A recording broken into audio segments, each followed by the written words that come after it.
یہی وہ عمر فاروق ہے، یہی وہ عمر فاروق ہے۔ ہاں، دو نبیوں نے دعا فرمائی ہے، قرآن نے نقل کیا ہے۔ ایک نبی نے دعا کی ہے اپنے بھائی ہارون کے لیے کہ اللہ میرا مددگار بنا دے، اللہ نے قبول کر لیا موسیٰ علیہ السلام کی دعا۔ اور دوسری دعا نبی پاک صلی اللہ علیہ وسلم نے مانگی اور یہ کہا یا اللہ اسلام کو عمر بن خطاب کے ذریعے ان کو اسلام عطا فرمانے کے ذریعے اللہ اسلام کو عزت عطا فرما۔ اللہ نے وہ بھی دعا قبول فرما لی۔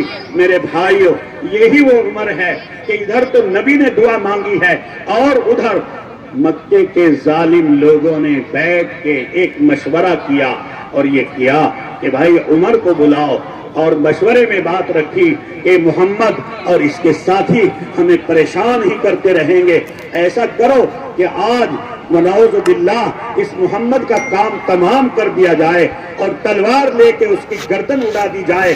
بھائیو، عمر فاروق نے کہا کہ اس کام کے لیے میں تیار ہوں۔ عمر نے کہا اس کام کو میں انجام دوں گا۔ تلوار لیتے ہیں اور لے کے نبی کی گردن اڑانے کے ارادے سے گھر سے نکلتے ہیں۔ میرے بھائیو، راستے میں حضرت نعیم بن عبداللہ سے ملاقات ہوتی ہے۔ پوچھا اے عمر اتنی شان کے ساتھ، اتنے غصے کے ساتھ تلوار ہاتھ میں لے کر کدھر چلے ہو، کہاں جاتے ہو؟ کہنے لگے آج محمد بن عبداللہ کا سر قلم کرنے جا رہا ہوں، اس کا کام تمام کر دیا، آج اس کو ختم کرنے جا رہا ہوں۔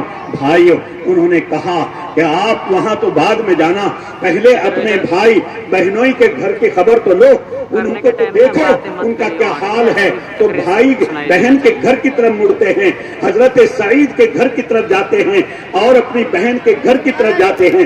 بھائیو، جا کے دروازے میں کان لگا کے سنا، اندر سے آواز آئی کہ کچھ پڑھ رہے ہیں۔ دروازہ کھٹکھٹایا اور دیکھا انہوں نے کہ شاید کہ عمر آ گئے ہیں، کیونکہ بڑے باہمت شمار ہوتے تھے۔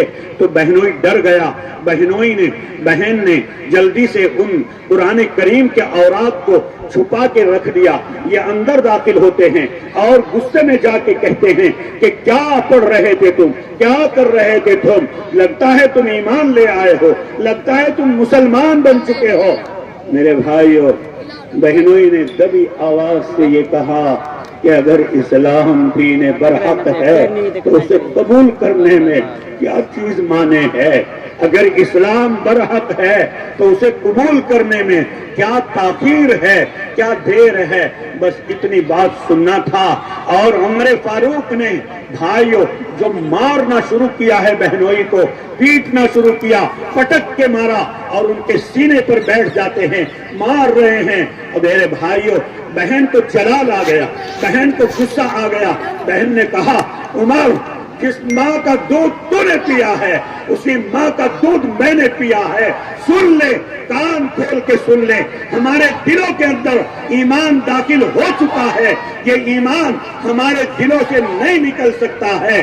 ہم سر تو کٹا سکتے ہیں، تو جان لے سکتا ہے، لیکن دلوں کے اندر سے تو ہمارے ایمان کو نہیں نکال سکتا ہے۔ میرے بھائیوں، اس عمر کو جب یہاں پر چوٹ لگتی ہے، اب یہ عمر وہاں سے نکل کے ارادہ اسلام لے کر اللہ کے نبی کی خدمت میں دار ارقم میں آتا ہے۔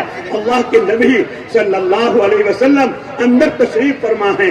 صحابہ نے دیکھا کہ عمر ننگی تلوار لے کے آ رہے ہیں۔ صحابہ کرام کہنے لگے اے اللہ کے لاڈلے پیغمبر، آج تو بڑی تکلیف لگ رہی ہے کیونکہ یہ عمر آ رہا ہے۔